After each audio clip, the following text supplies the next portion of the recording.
So not too long ago was actually the first day of summer, but here we have a Gucci fragrance called The Last Day of Summer. This is a 2019 release and it's actually a bit on the heavy side of things. There's cypress, patchouli, vetiver, nutmeg, cedarwood. It's a pretty simple note breakdown, but this is a fragrance that if you do wear it in the summertime, it's going to be a bold choice for you. I'm looking forward to giving you my thoughts on this fragrance, so make sure to stay tuned.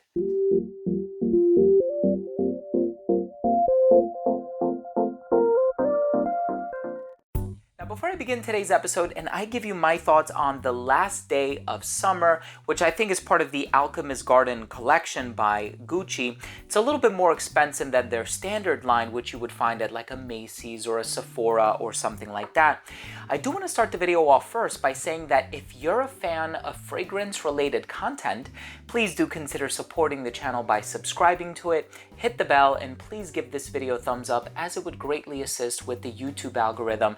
And I upload videos on a daily basis, top 10 lists, giveaways, unboxings, special guests, all that good stuff.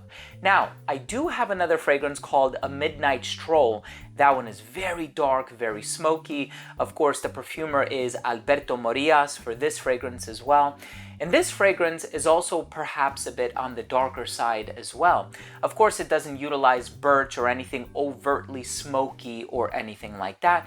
But there is patchouli and nutmeg and cypress and cedar, so it's a bit earthy, it's a bit woodsy, it's a bit dark, a bit spicy even perhaps.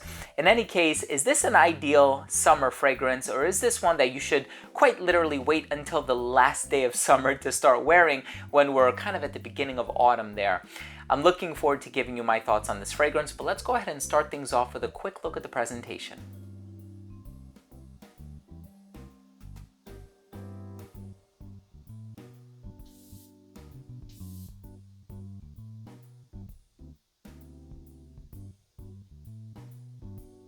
Now, right in the opening of this fragrance, I'm going to be honest with you, I smell something that comes across a little bit incensey. And for me, I smell frankincense / olibanum. So I kind of get like this lemony pine vibe, and it doesn't smell overly citrusy or anything like that. As a matter of fact, when I looked at the note breakdown, I didn't see any citrus. So this doesn't have any citrus to name, but it does have the cypress, the nutmeg, the cedarwood, the patchouli. So it does get a little bit woodsy, a little bit earthy, and I appreciate that quality about it. It actually is reminiscent of walking through a forest. It has this meditative charm about it. It's a bit dark at times, and I really appreciate that dark aspect and that dark character that it has to offer. So this fragrance does have the cypress in there, and if you're a fan of Italian Cypress by Tom Ford, you pretty much have an idea of that woodsy, earthy direction that this fragrance can go in. And of course, that compounded with the cedar and the nutmeg adds a bit of this dark, woodsy, and even spicy characteristic. Now, it's not spicy in the form of like a black pepper or a pink pepper or anything like that. As a matter of fact, nutmeg in a lot of fragrances is used to create an oceanic accord. I know it sounds kind of strange, but it is. In this fragrance, it doesn't have any of that happening in here. As a matter of fact, it does tend to go in a dark direction, but it's not as dark as something like a Gucci Guilty Absolute, which was very leathery, a little bit smoky as well. That one, from what I've been told, has been discontinued. And it's certainly not as dark as A Midnight Stroll.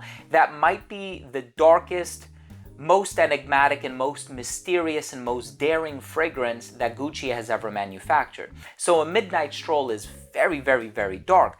This one, on the other hand, it's a step lighter, or I should say a few steps lighter. And this fragrance does have the patchouli and the vetiver also contributes to that earthy sensation that you get from this one.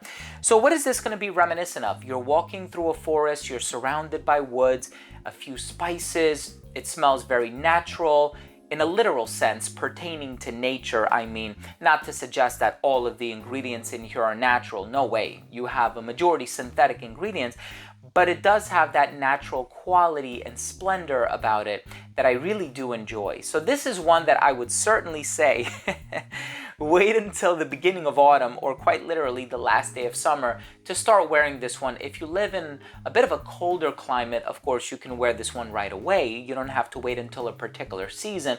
But if you do live in a hotter climate, maybe something like a Florida or a California or something like that, this is maybe one that you might have to wait until winter time to start enjoying, unless of course you're wearing it indoors and you don't go too trigger crazy, too heavy on the atomizer. Then you can enjoy this one without feeling like you're gonna overpower or you're gonna be an olfactive burden to somebody or anything like that.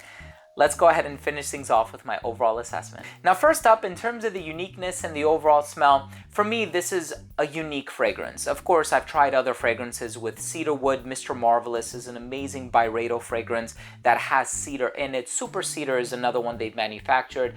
Of course, when it comes to cypress, you have Italian Cypress by Tom Ford. You have any number of classic late 80s, late 70s types of masculine fragrances that have utilized the note of cypress. So all of these ingredients are quite common, but the blend in this fragrance, it's very base heavy, not any citrus, no florals to speak of. So this is a very dark fragrance, but again, not as dark as something like a Gucci Guilty Absolute, or definitely not as dark as a Midnight Stroll.